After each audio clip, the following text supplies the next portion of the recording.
کیا گیا ہے۔ دہلی کے مظاہروں سے متاثرہ علاقوں کے کرب و جوار میں انٹرنیٹ سروس بھی معطل کر دی گئی ہے۔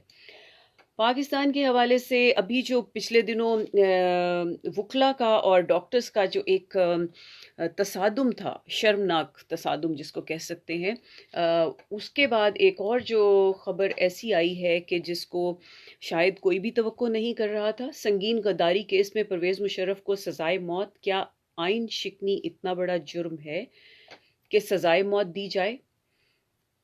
یہ بی بی سی نیوز کی خبر کے مطابق پاکستان کے سابق آرمی چیف صدر پرویز مشرف کے مقدمے میں خصوصی عدالت کے فیصلے نے لوگوں کو پہلے ہی تقسیم کر رکھا تھا، لیکن جمعرات کے روز اس مقدمے میں آنے والے تفصیلی فیصلہ سے اب اس غم و غصہ نے شدت اختیار کر لی ہے۔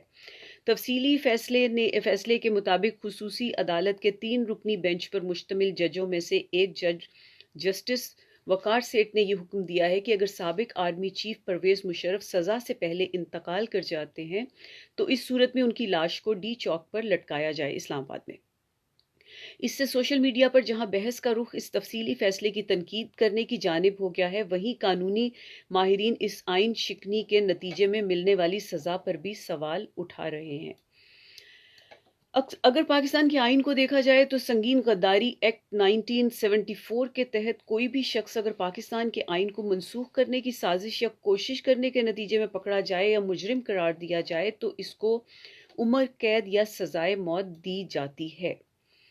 پاکستان ان چند ممالک میں سے ہے جہاں سزائے موت اب بھی دی جاتی ہے۔ قانونی ماہر اور وکیل اسد جمال کے مطابق اس میں سب سے زیادہ اضافہ آمریت کے ادوار میں دیکھا گیا ہے، جن میں جنرل ایوب، جنرل ضیاء الحق اور جنرل پرویز مشرف کے ادوار سر فہرست ہیں۔ اسد جمال کہتے ہیں کہ سوال یہ ہے کہ کیا آئین شکنی اتنا بڑا جرم ہے کہ سزائے موت دی جائے؟ اس قانون سنگین غداری ایکٹ 1974 میں بھی ترمیم کی اشد ضرورت ہے، کیونکہ یہ 21ویں صدی کے معاشرے کی نمائندگی نہیں کرتا۔ انہوں نے پاکستان میں جرم کی سزاؤں میں سختی کی مثال دیتے ہوئے کہا کہ عدلیہ کی طرف سے اس قسم کی زبان کا استعمال اور فیصلے کا سامنا آنا بذات خود ایک پریشان کن عمل اس لیے ہے کہ یہ ہمارے معاشرے کو مزید متشدد بنا رہا ہے۔ اب یہ تو خبر تو بہت لمبی ہے اور اس میں اور بہت سے رخ ہیں، لیکن اگر ہم اس پہ بات کریں تو بات یہ نکلتی ہے کہ عدلیہ کا فیصلہ ہے۔ عدلیہ پہ جو عام شہری ہے اس کا کتنا اعتماد ہے، یہ ایک بات سامنے آتی ہے۔ اس سے پہلے جو عدلیہ کے فیصلے آئے ان کے اوپر جو عمل ہوا، جس طرح بھی ہوا، اس کے حوالے سے جو لوگوں کے اندر جو ایک وہ ہے شک و شبہ ہے کہ اس فیصلے کا کیا نتیجہ نکلے گا، مطلب اس فیصلے کے بعد اس پہ عمل درآمد ہوگا تو کیسے ہوگا، اگر نہیں ہوگا تو کیا ہوگا، اور جن لوگوں کو اعتراض ہے ان کا ایک علیحدہ ہے، جنہوں نے آج تک سوچا نہیں تھا کہ کبھی کوئی ملٹری کے جنرل کو اس قسم کی سزا کا سامنا کرنا پڑ سکتا ہے، ان کے لیے ایک علیحدہ ہے۔ لیکن اگر ہم پچھلے چند مہینوں کو دیکھیں، اس میں جو بھی چیزیں ہمارے سامنے آئی ہیں تو وہ سب ایک بات پہ اسپاٹ لائٹ ایک فیصلے پہ اسپاٹ لائٹ ہوتی ہے یا ایک خبر پر اسپاٹ لائٹ ہوتی ہے تو اس کے ساتھ ہی ایک اور خبر آ جاتی ہے، اور وہ جس کے بارے میں لوگوں کی چیمگوئیاں یا اس کے خلاف یا اس کے حق میں باتیں ہو رہی ہوتی ہیں تو وہ بدل کر ایک دوسرے واقعے پہ چلی جاتی ہیں، اور ہر واقعہ اپنی جگہ پر اپنی اہمیت رکھتا ہے۔ اور یہ پچھلے دنوں تو خاص طور پر بہت ہوا۔ اگر آپ صرف یہاں سے اٹھائیں کہ نواز شریف کے حوالے سے، کہ نواز شریف کے لیے جو فیصلے آئے اور نواز شریف کے اوپر پابندی کہ وہ کہیں نہیں جا سکتے، اور پھر انہوں نے گرفتاری ان کی اور ان کے اوپر الزامات وغیرہ وغیرہ، اس کے بعد یکا یک ایک چینج آیا کہ نواز شریف کو اجازت مل گئی کہ وہ اپنے علاج کے لیے پاکستان سے باہر جا سکتے ہیں، اور وہ انگلینڈ چلے گئے، جبکہ یہ کہا جا رہا تھا کہ اب وہ پاکستان سے باہر نہیں جا سکیں گے۔ اس فیصلے سے عوام میں خاصا مطلب ایک سمجھیں کہ شک و شبہ پیدا ہوا، اور کچھ تقسیم بھی ہوئی کہ کچھ لوگوں نے اس کی تائید کی، کچھ نے اس کی مخالفت کی۔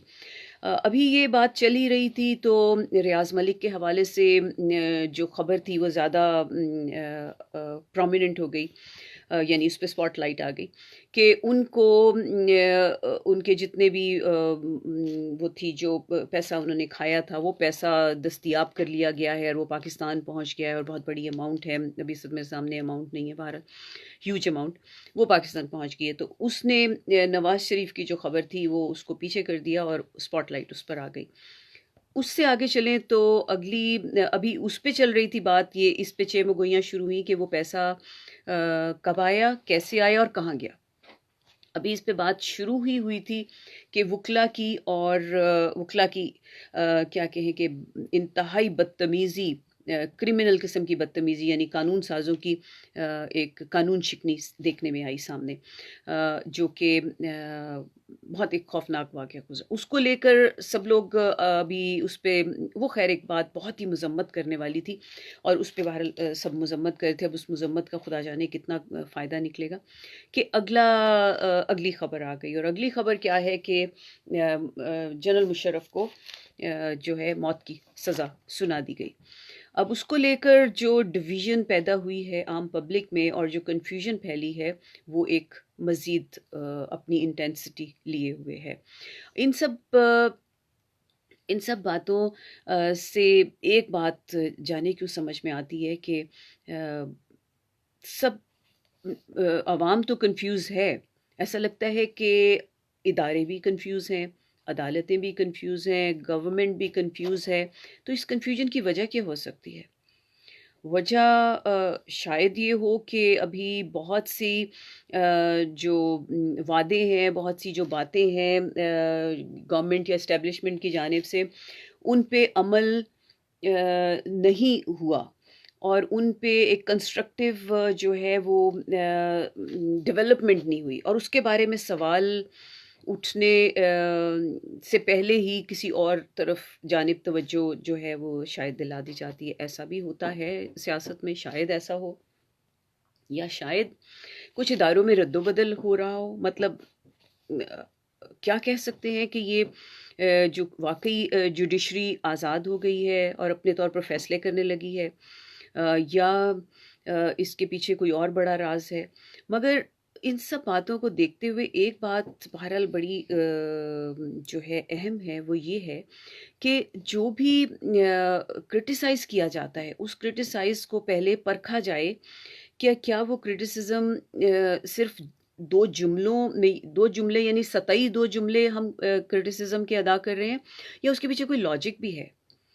لائک اگر ہم اس وقت جو بھی بات ہوتی ہے، جو بھی فیصلہ ہوتا ہے اور جو بھی اس فیصلے کی کمزوری ہوتی ہے، وہ ساری کی ساری فوری طور پر عمران خان کا نام لے کر فیس بک پہ اور سارے میڈیا میں سب جگہ مطلب ان کے اوپر مذمت شروع ہو جاتی ہے۔ یہاں پر جانے کیوں مجھے ایسے لگتا ہے کہ ایک سوال ہم سب کو اپنے آپ سے کرنا چاہیے، اور وہ سوال یہ بنتا ہے کہ کیا ہم عمران خان کو اتنا قصوروار سمجھتے ہیں کہ 40 سالوں کا جو پاکستان کی جو تباہ کاری ہے وہ ہم یہ توقع کریں کہ ایک شخص آیا ہے 1 سال میں بدل دے گا اس کو؟ مطلب کامن سینس۔ میں پی ٹی آئی کی نہیں ہوں، میں عمران خان کی فالوور نہیں ہوں، مگر مجھے ایک سوال میرے ذہن میں بھی آتا ہے، ایک گھر چلاتے ہوئے ہمیں سمجھ میں آتی ہے کہ جب کوئی شے ٹوٹ جاتی ہے تو اس کی مرمت کرانے میں کتنا ٹائم لگ جاتا ہے۔ تو یہ پاکستان جس کو لوگوں نے کیا کوشش نہیں کی کہ تباہ بیچارہ بالکل جیسے بے آسرا لوگوں نے چھوڑ دیا کہ جس کا جو دل چاہا اس نے اس میں سے وہ لوٹا کھایا، جہاں مرضی چلا گیا، کوئی پرواہ نہیں کی۔ بد نظامی، بدعنوانی، رشوت، کرپشن، اور وہ کیا کہتے ہیں کہ جو لفظ میرا استعمال کرنے کو دل چاہ رہا ہے مگر میں وہ نہیں کروں گی، لائک سست، کاہل اور جہالت اور مائنڈ سیٹ جو ہے وہ ٹوٹل ایسا کہ بس جو الزام ہے وہ دوسرے پہ ڈال دو۔ ایسی تباہ کاری کے بعد ایک شخص آئے، سپوز اگر وہ شخص کوئی بہت جادوگر بھی ہے، تو وہ اتنی 40 سال کی تباہ کاری کو 1 سال میں کیسے درست کرے گا؟ پھر ہم یہ جانتے ہیں کہ اس کے ارد گرد جتنا لوگ پھیلے ہوئے ہیں وہ سب کے سب وہی پرانے کرپشن میں ملوث بہت سارے یا کرپٹ لوگوں کے ارد گرد رہنے والے ہیں. پھر ہم سب جانتے ہیں کہ اسٹیبلشمنٹ جو ہے وہ انسان کو مطلب اسٹیبلشمنٹ کے بنا کوئی ہل بھی نہیں سکتا, اپنے فیصلے کوئی کر بھی نہیں سکتا. جب یہ خدا نہ کرے کہ مارشل لا لگے اور یہ اس کی کوئی ارادے بن رہے ہوں, تو یہ جو نظام اتنا بگڑا ہے, اس نظام کو درست کرنے کے لیے کچھ ٹائم تو چاہیے ہوگا. اور اگر ہم اس لحاظ سے یہ دیکھیں کہ عمران خان نے ہو سکتا ہے جو شیلے ہو کے کچھ بہت سے وعدے کرتی ہوں کہ میں 6 مہینے میں یہ کر دوں گا, میں 2 سال میں یہ کر دوں گا. یہ ہم سب جانتے ہیں کہ عمران خان ایک سوشل ورکر ہیں. یہ میں تو سمجھتی ہوں کہ سوشل ورکر ہیں, پولیٹیشین وقت کے ساتھ بن گئے ہیں. بیسیکلی وہ ایک یا تو کرکٹر تھے یا وہ سوشل ورکر ہیں, مگر وہ سیاست کے میدان میں آ گئے, اور سیاست کے میدان میں کوئی بہت برا ویژن نہیں مگر کوئی بہت سمارٹ ویژن بھی نہیں ہے. تو ان کا جو سوچ ہے, ان کو لگتا ہے کہ شاید جیسے انہوں نے باقی کام کیے یہ کام بھی ہو جائے گا, مگر اس کام میں بہت سے ادارے, بہت سے لوگ, بہت سے گروہ ملوث ہیں. اس کے علاوہ انٹرنیشنل سیاست ہے, لابیز ہیں. کتنی سپورٹ ہے کہ پاکستان بنے. اور یہ میں کوئی پاکستان عمران خان کی سفارش میں بات نہیں کری, میں صرف ان کو جب اینالائز کرتی ہوں پوری سچویشن کو تو مجھے یہ سمجھ میں آتی ہے. اگر ہم واپس جائیں 1992 میں, تو وہ ایک کرکٹر تھے جنہوں نے کرکٹ ٹیم کی کپتانی سنبھالی, اور پہلی اور آخری بار پاکستان میں ورلڈ کپ آیا. ابھی تک تو آخری بار ہی کہہ سکتے ہیں, ابھی تک تو اس کے بعد ورلڈ کپ نہیں آیا. وہ ان کا کام تھا, انہوں نے بڑی خوش اسلوبی سے کیا اور ایک بڑے ہیرو کی طرح دنیا میں مانے گئے اور پاکستان میں بھی مانے گئے. انہوں نے اگلا سٹیپ اٹھایا کہ انہوں نے سوچا کہ شوکت میموریل جو ہاسپٹل ہے وہ بنایا جائے. اس کے لیے ایک انتہائی بڑا چندہ اکٹھا کرنا ملینز میں, اور وہ انہوں نے چندہ اکٹھا کیا. جس ہاسپٹل کا انہوں نے ایک خواب دیکھا تھا, وہ انہوں نے خواب کی تعبیر کی صورت میں وہ تعمیر کیا ہاسپٹل, اور وہ ہمارے سامنے ہے. پھر اس کے کلینکس ہیں پوری کنٹری میں جگہ جگہ جو اس کو سپورٹ کرتے ہیں, اور اس کا ریسرچ سینٹر ہے وغیرہ وغیرہ. پھر انہوں نے دوسرے ہاسپٹل کی بنیاد ڈالی غالباً 2002 میں, اور پھر اس کے بعد اس کو تعمیر 2008 تک کر دیا. اور اس کے بعد اگر میں اس کی ڈیٹس غلط انہوں نے دوسرا ہاسپٹل جو ہے وہ 2015 میں تعمیر کیا. اس کے علاوہ انہوں نے ایک اور خواب دیکھا کہ ایک یونیورسٹی, ایک کالج, ایک تعلیمی ادارہ ایسا بنایا جائے جہاں پر عام غریب لوگوں کو بھی تعلیم کے وہی مواقع ملے جو امیر اولادوں کو ملتے ہیں. اور مطلب ان کی مرضی تھی, وہ یہ سوچتے نہ سوچتے باقی سارا پاکستان جو ہے وہ اپنے فائدے کے لیے پاکستان سے باہر کی طرف بھاگتا ہے, صرف اپنی فیملی کو چلانے کے لیے, صرف اپنی فیملی کو چلانے کے لیے, اپنی اولاد کو پڑھانے کے لیے, اپنے گھر کی پراسپیرٹی کے لیے وہ باہر چلے جاتے ہیں ملک چھوڑ کے. وہ شخص اٹھ کے باہر سے جہاں اس کو سب کچھ میسر تھا, وہ اٹھ کر اس نے کہا نہیں میں پاکستان کو بنانا چاہتا ہوں. بہت سے لوگ اس بارے میں یہ بات کہتے ہیں کہ پاکستان کا پرائم منسٹر بننا چاہتے تھے وہ. اچھا, بھی پاکستان کا پرائم منسٹر بننا کون سی, مطلب میں سمجھتی دنیا کا بہت بڑا کوئی انعام ہے سوچا جائے اگر, تو وہ بننا چاہتے تھے. اور وہ سب کچھ چھوڑ کر جو ان کے پاس وہاں پہ میسر تھا, اور جہاں پہ وہ بہت کچھ وہاں بھی بڑی عزت کے ساتھ حاصل کر سکتے تھے, وہ سب چھوڑ کر انہوں نے یہ طے کیا کہ میں پاکستان جاتا ہوں, اور پاکستان کی جا کے جو عام شہری ہے, جو عام شخص ہے جس کو کوئی نہیں پوچھتا, میں اس کے لیے کوئی کام کرتا ہوں. یہ ان کا ویژن تھا. اس وجہ سے وہ پاکستان آئے. سیاست بعد میں ان کا بنا, جو پی ٹی آئی جو انہوں نے بنایا.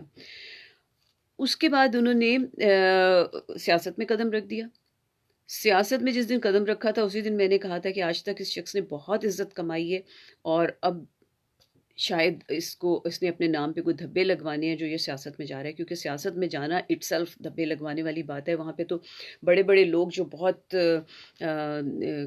سمجھے کہ وہ ہوتے ہیں, اسمارٹ لوگ ہوتے ہیں, وہ لوگ بھی کہیں نہ کہیں کسی نہ کسی چیز کا شکار ہو جاتے ہیں. بہرحال ان کا فیصلہ تھا, وہ آئے, انہوں نے جو بھی اس سلسلے میں جنگ لڑی, جو بھی کیا اپنا, اور جس وجہ سے بھی پرائم منسٹر بنے, بہت یہ گمان ہے اور غالباً صحیح بھی ہو سکتا ہے کہ وہ اسٹیبلشمنٹ کی مرضی سے آئے ہیں. چلیں مان لیا ان کی مرضی سے آئے ہیں, وہ بھی ہو گیا.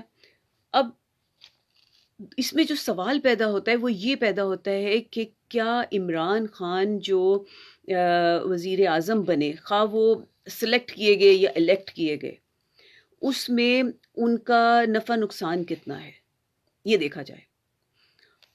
وہ کہہ رہے ہیں کہ میں بدل دوں گا پاکستان کو, وہ سوچ رہے ہیں کہ وہ بدل دیں گے پاکستان کو. ہو سکتا ہے ان باتوں میں کوئی مطلب بہت 100% نہ ہو سکے, کچھ بھی 50% بھی نہ ہو سکے, ایسا بھی ممکن ہے. مگر سوال یہ پیدا ہوتا ہے کرٹیسائز کرنے سے پہلے, جو میں پوچھتی ہوں اپنے آپ سے, کہ کیا میں نے ایک ہاسپٹل بنایا ہے پاکستان میں؟ کیا میں نے اپنی باقی زندگی کو چھوڑ کر ایک پاکستان میں کوئی کلینک بنانے کی کوشش کی ہے؟ کیا میں نے ایک کالج تعمیر کرنے کی کوشش کی ہے؟ ہم میں سے سب لوگ جو باہر کی دنیا میں بھی بستے ہیں, پاکستان میں بھی بستے ہیں, ہم سب اپنی پرسنل ان میں چیزوں میں مصروف, پراسپیرٹی میں مصروف ہیں.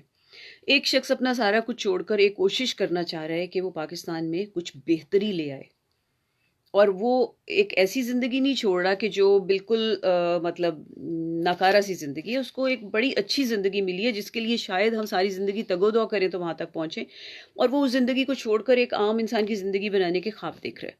اب جب ہم تنقید کرتے ہیں تو اس سے پہلے ہمیں یہ سوال ضرور پوچھنا چاہیے کہ ہم کس جگہ پر کھڑے ہیں اور ہم کیا کر رہے ہیں, اور ہماری کنٹریبیوشن کیا ہے پاکستان کی طرف, تو ہم ان سے سوال کے حقدار بنتے ہیں. نمبر 1.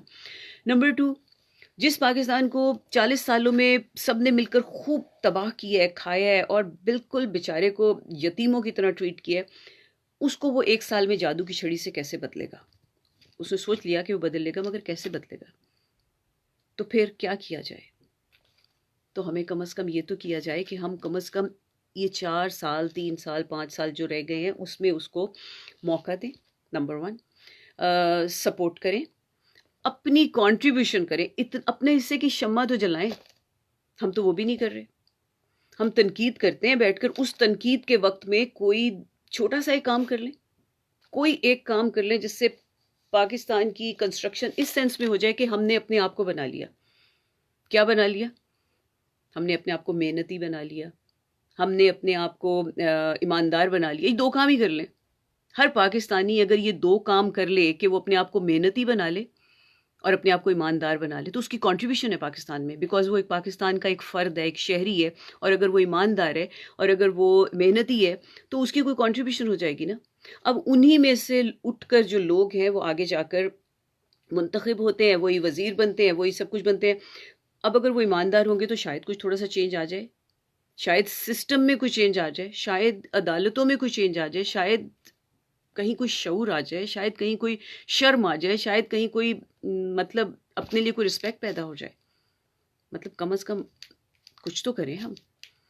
اور اگر ہم یہ سب نہیں کرتے, ہمیں جہاں موقع ملتا ہے, جس کو جتنا ملتا ہے, میں کہتی ہوں ہر شخص بیٹھ کر, پاکستان کا میرا یہ دعویٰ ہے کہ وہ آنکھیں بند کر کے سوچے کہ اس نے جب اس کو موقع ملا تھا کہیں بھی مثلاً لائن سے آگے نکلنے کا, مثلاً اپنی اثر و رسوخ استعمال کر کے ایک منیمم کہیں کوئی مراحت حاصل کرنے کا, کسی بھی موقع پہ, کیا اس نے وہ نہیں کیا؟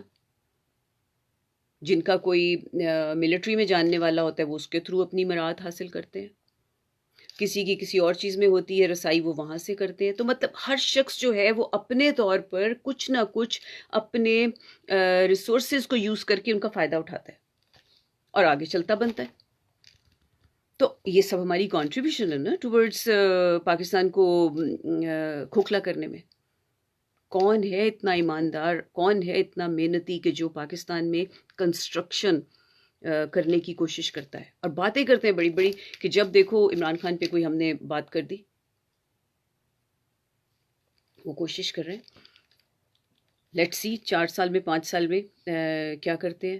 پچھلی ان کی جو کارکردگی ہے ایز اے سوشل ورکر, اس کو مد نظر رکھ کر اگر ہم تھوڑا سا حوصلہ کریں اور تھوڑی سی ہمت کریں اور خود بھی وہی کچھ کرنے کی کوشش کریں, تو نہیں، کچھ فیصلے نہیں صحیح ہو رہے، صاف دکھائی دے رہے ہیں کہ کچھ فیصلوں میں بہت جھول دکھائی دے رہے ہیں، بہت سی جگہوں پہ ہمیں لگتا ہے کہ وہ بے بس ہوئے ہوئے ہیں اور وہ فیصلہ نہیں کیا ہم سمجھتے ہیں کہ پاکستان کے ایک لیڈر کے پاس اتنی طاقت ہوتی ہے. ہمارے سامنے اس کا حال ہے، ہمارے سامنے بھٹو صاحب کو انہوں نے ایک جس کو آپ خود کہتے ہیں جوڈیشل مرڈر کہتے ہیں، پاکستان میں یہ ہوا ہے. جس چیز پر آج تک کسی کو جس پہ سزائے موت نہیں ہو سکتی، ان کو اس میں سزائے موت ہوئی، وہ پاکستان میں ہوئی ہے. تو اسی پاکستان میں جب ایسا فیصلہ ہو سکتا ہے تو اس کا کیا مطلب ہے؟ بھٹو صاحب جیسے بندے کو اٹھا کر انہوں نے دیکھتے دیکھتے اور ہینگ کر دیا. ساری دنیا دیکھتی رہی، بہت دنیا کی بیچ میں شامل بھی تھی، بہت ساری شمولیت بھی تھی. تو ہم جانتے ہیں کہ یہ بہت ہی ایک پیچیدہ مسئلہ ہے. لیکن اس وقت ایک بات ہے جو صرف یہ دکھاتی ہے کہ شاید اب کچھ ہو جائے. اس کی وجہ یہ ہے کہ اسٹیبلشمنٹ چاہتی ہے کہ پاکستان بن جائے. اس کی وجہ کیوں بن جائے؟ کیونکہ اگر آپ کو اپنی کنگڈم چاہیے تو مطلب اگر راج کرنا ہے تو کنگڈم تو رکھنی پڑے گی نا. تو کنگڈم رکھنے کے لیے اس کو تھوڑا سا سٹیبل تو کرنا پڑے گا، کیونکہ اس کا تو اب وہاں پہنچ کے جہاں سٹیبل بھی نہیں ہے. تو اس کے لیے اب اس وقت ان کو شاید کچھ نہ کچھ کام کرنے کا ارادہ ہے. لیکن ابھی بہت ساری چیزوں کو رد و بدل کیا جا رہا ہے کہ کس سرے سے کیسے بٹھایا جائے، کس کروٹ بٹھایا جائے. تو اس میں میرا خیال ہے کہ سوائے تنقید کرتے رہنے کے تھوڑا تھوڑا کنٹریبیوشن بھی ہمیں شروع کر دینا چاہیے اپنا. اور مایوسی اور خوف اور ان سب چیزوں کو جو میڈیا بھی بہت زیادہ پھیلاتا ہے، ان چیزوں پہ دھیان دیے بغیر، نیگیٹو باتیں کیے بغیر اپنا رول پلے کیا جائے. جہاں جو کر سکتا ہے، جیسے وہ کچھ ایک شخص ہے پاکستان میں، مجھے جگہ یاد نہیں کہاں، وہ درخت کے نیچے بچوں کو پڑھاتا ہے. اس نے اپنا اسکول، اس کے پاس پیسے نہیں تھے تو وہ اسکول کھولے، اس نے اپنا اسکول درخت کے نیچے بنا لیا. اس وقت پاکستان کے حالات ایسے ہی ہیں کہ جس کے پاس جو ذرائع ہیں وہ ان کو استعمال کر کے تھوڑا سا کنٹریبیوٹ کر دے، تو کل کو اگر ایک سچویشن ایسی بن جاتی ہے کہ تھوڑی بہت سٹیبلٹی آتی ہے اور پھر کوئی اپنا رول پلے نہیں کرتا، تو پھر آواز اٹھائی جا سکتی ہے.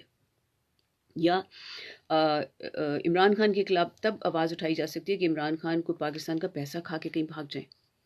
مطلب عمران خان پہ تو بات کرنا بنتی نہیں نا. انہوں نے کھایا کیا ہے؟ اگر کچھ کیا ہے تو کچھ بنایا ہی ہوگا نا. جب تک کوئی ایسی بات نہیں، جو بنایا ہے اس کے لیے ہی مطلب شکر گزار ہو کر اس کے تھوڑی سی موقع تو دیا جائے. اور جب یہ بات کرتے ہیں تو جانے مجھے کیوں امید ہے کہ یہ کچھ بن بھی جائے گا. اگر تھوڑی سی ہمت کے ساتھ کام لیا جائے تو یہ بن بھی سکتا ہے. کیسے بن جائے گا؟ کہ یہ تھوڑی سی بنیادیں ڈل رہی ہیں ابھی جو ہمیں دکھائی نہیں دے رہی. بنیادیں دکھائی نہیں دیتی، اور بنیادیں ڈل جائیں تو اس کے اوپر عمارت دکھائی دینی شروع کرتی ہے. تو انتظار کرنا پڑے گا اس وقت کا کہ جب یہ بنیادیں ڈل جائیں گی اور کچھ اینٹیں اوپر لگنی شروع ہوں گی. اس کے لیے میرا خیال ہے کہ عمران خان کی اس ٹرم کا انتظار کرنا پڑے گا، اور اس کے بعد ضرور کچھ نہ کچھ ایسے ریزلٹس آئیں گے جو آئندہ کے لیے ہوپ دیں گے کہ پاکستان میں تعمیر شروع ہو گئی ہے. لیکن اس کے لیے ہر انڈیویجول کو، ہر انڈیویجول سے میرا مطلب ہے ایک بھی شخص یہ نہ سوچے کہ وہ کرے، میں مطلب میری خیر ہے، وہ کر لے گا.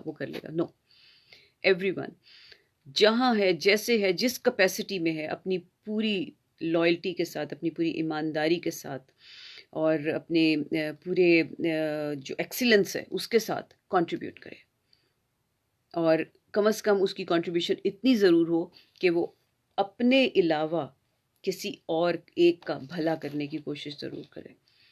اور یہ آہستہ آہستہ تعمیر ہو جائے گا. اور اس سے بھی زیادہ اگر یہ بھی نہ کرنا چاہے تو وہ یہ ضرور کرے کہ وہ خود جو کام کرے وہ ٹوٹل ایمانداری اور محنت پر مشتمل ہو.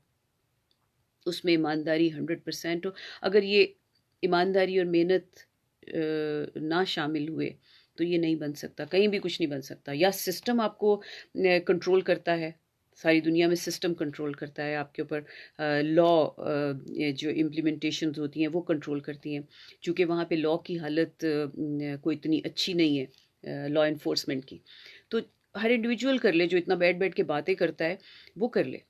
آپ اپنے اپنے رولز پلے کیجئے اور کچھ نہ کچھ بننا شروع ہو جائے گا. ایسا ہو ہی نہیں سکتا کہ نہ بنے. لیکن جی امتیاز گورکھپوری صاحب ہمارے ساتھ فیس بک پر ہیں. السلام علیکم، بہت بہت شکریہ آپ کا ہمارے ساتھ شریک ہونے کا. آپ کے پاس کوئی گڈ مارننگ، اور اگر آپ کے پاس کوئی کامنٹ ہو تو آپ ہمیں ضرور کر سکتے ہیں. اس وقت ہمارے ساتھ کالر ہیں لائن پر. جی گڈ مارننگ. ہلو. ہاں جی آپ ہولڈ کیجیے گا 1 سیکنڈ. جی گڈ مارننگ. جی ساتھ ہولڈ کیجیے. جی گڈ مارننگ. جی السلام علیکم. وعلیکم السلام. سب سے پہلے ویلکم کروں گی. ہمارے ساتھ آج فیمیل وائس سنائی دی ہے، بہت اچھا لگا. Thank you. اچھا روز، میرا نام طاہرہ خاتون ہے. جی طاہرہ اور صاحب. میں نے آپ کی پوری گفتگو سنی. یہ گفتگو آپ یقین مانے میری آنکھوں میں آنسو ہیں کہ سویٹ. کاش یہ موتی سے سچے جو ہم چن لیں ان کو. اتنی بہترین گفتگو. بہت بہت شکریہ. میرا دل چاہ رہا ہے آپ کو لے جا کے میں عمران خان کے ساتھ اس کی کابینہ میں شامل کروں کہ ان ایسے لوگوں کو لو. بہت بہت شکریہ. یہ میرے دل کا جذبہ ہے. کبھی کبھی دلوں کی حسرتیں پوری بھی ہو جاتی ہیں قدرت خدا سے. بالکل ہو جاتی ہیں، اس میں کوئی شک نہیں ہے. اتنا مجھے احساس ہوا ہے کہ آپ نے ان لوگوں کو خیال تو آیا ہوگا جو لوگ ابھی بھی پاکستان کے خلاف ہیں. وہ سوری پاکستان کے نہیں بلکہ وہ حقیقت میں وہ ہے خلاف ہی پاکستان کے. ان کو خود کو پتہ نہیں ہے. بہت اچھی بات. ایسی شخصیتوں کے ساتھ ہیں جو پاکستان کو تباہ کر کے نکل گئے. رائٹ. میں کسی کا نام نہیں لوں گی، نہ میں کسی لسنر کا نام لوں گی، نہ میں نے کبھی لیا ہے آج تک. جی بالکل. لیکن اتنا ضرور جانتی ہوں کہ میں ایک پاکستانی شہری ہوں اور دل سے میں اس ایماندار شخص کی عزت کرتی ہوں. نہ میں کسی پارٹی سے نہیں ہوں. Same with me. میری پارٹی جو ہے پاکستان ہے. جی بالکل. میرا دل، میری زندگی، میرا پاکستان ہے. تو اتنی خوریزی کے بعد بنا ہے، اتنی قربانیوں کے بعد. بات لمبی نہیں کروں گی. ابھی ظاہر ہے پتہ نہیں کتنے لوگوں انتظار کر رہے ہوں گے. جی. تو آپ کی گفتگو سے جو کچھ اندھیرا تھا وہ چھٹ گیا. یعنی میں اپنی بات کر رہی ہوں کہ اتنی بہترین گفتگو، یہ ایک موتی ہے. ایسے لوگوں کے لیے پاکستان کو ایسے لوگوں کی ضرورت ہے. آپ کا بہت بہت خدا کرے کہ میں جو آپ نے عمران خان کے لیے باتیں کی ہیں، میں عمران خان کو قریب سے کبھی دیکھا بھی نہیں ہے، لیکن اس کی جو محبت دل میں اور جو اطمینان، جو احترام اس کا ہمارے دلوں میں ہے، وہ اس کی ان خصوصیات کی وجہ سے ہے جو آپ نے ابھی سب کے سامنے رکھی ہیں ایئر پہ. بالکل صحیح. وہ گفتگو. اچھا اب آ جاتی ہوں، میں چھوٹی سی بات کر کے ختم کروں گی پرویز مشرف کے. کہ پرویز مشرف، آپ 1 سیکنڈ ہولڈ کیجیے گا، میں ان کو ذرا ہولڈ کروا دوں. جی السلام علیکم. جی ساتھ 1 سیکنڈ ہولڈ کیجیے گا. جی طاہرہ.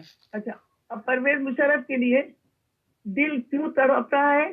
پاکستان میں جرائم ہوتے ہیں، سب کچھ ہوتا ہے، پھانسی بھی ہوتی ہے، سب کچھ ہوتا ہے. ہمیں بھی افسوس ہوتا ہے اور جب کسی کو بھی پھانسی ہوتی ہے، چاہے وہ مجرم ہی کیوں نہ ہو، مگر ہوتا ہے افسوس کہ کاش ایسا نہ کرتا تو ایسا نہ ہوتا. ظاہر ہے کہ دل دکھتا ہے. لیکن پرویز مشرف کے لیے جو شدید صدمہ اور دل دکھا ہے، وہ کیوں دکھا ہے کہ وہ ہمارا سپاہی ہے، ہمارے پاکستان کا محافظ ہے وہ. اور اس نے 40 سال خدمت کی ہے، پاکستان کی حفاظت کی ہے، جو ہم چین سے سوئے ہیں اور وہ بارڈروں پہ اپنی جان کی قربانی کے لیے کھڑے ہوتے ہیں. یہ قابل احترام شخصیتیں ہیں. اچھا اب آئین کیوں توڑا؟ وہ تو مجھ سے زیادہ آپ جانتی ہیں. آئین اس وقت ضرورت تھی اس کو ایمرجنسی لانے کی. وہ سیاستدان وہ بھی نہیں ہے بقول آپ کے کہ جیسے عمران خان ایماندار ضرور ہے لیکن سیاستدان نہیں تھا. اب آ جائے گی اس کو بھی، ظاہر باشعور شخص ہے، بہت بہادر ایماندار ہے. تو پرویز مشرف نے جو ایمرجنسی لگائی تھی تو اس وقت اس نے ایک تقریر کی تھی کہ میں ایمرجنسی اس لیے لگا رہا ہوں کہ آئین میں تو منع تھا کہ ماشاء اللہ نہیں آ سکتا یا جو بھی کچھ تھا، وہ آئین کی خلاف ورزی ہو رہی تھی، لیکن اس نے کہا آئین تو جب ہے جب پہلے پاکستان ہو. یہ اس کی تقریر کے جملے مجھے یاد ہیں. بس میں یہاں پہ اپنی بات کو ختم کروں گی. تو اس نے کہا تھا کہ پہلے پاکستان، سب سے پہلے پاکستان، اس کے بعد آئین.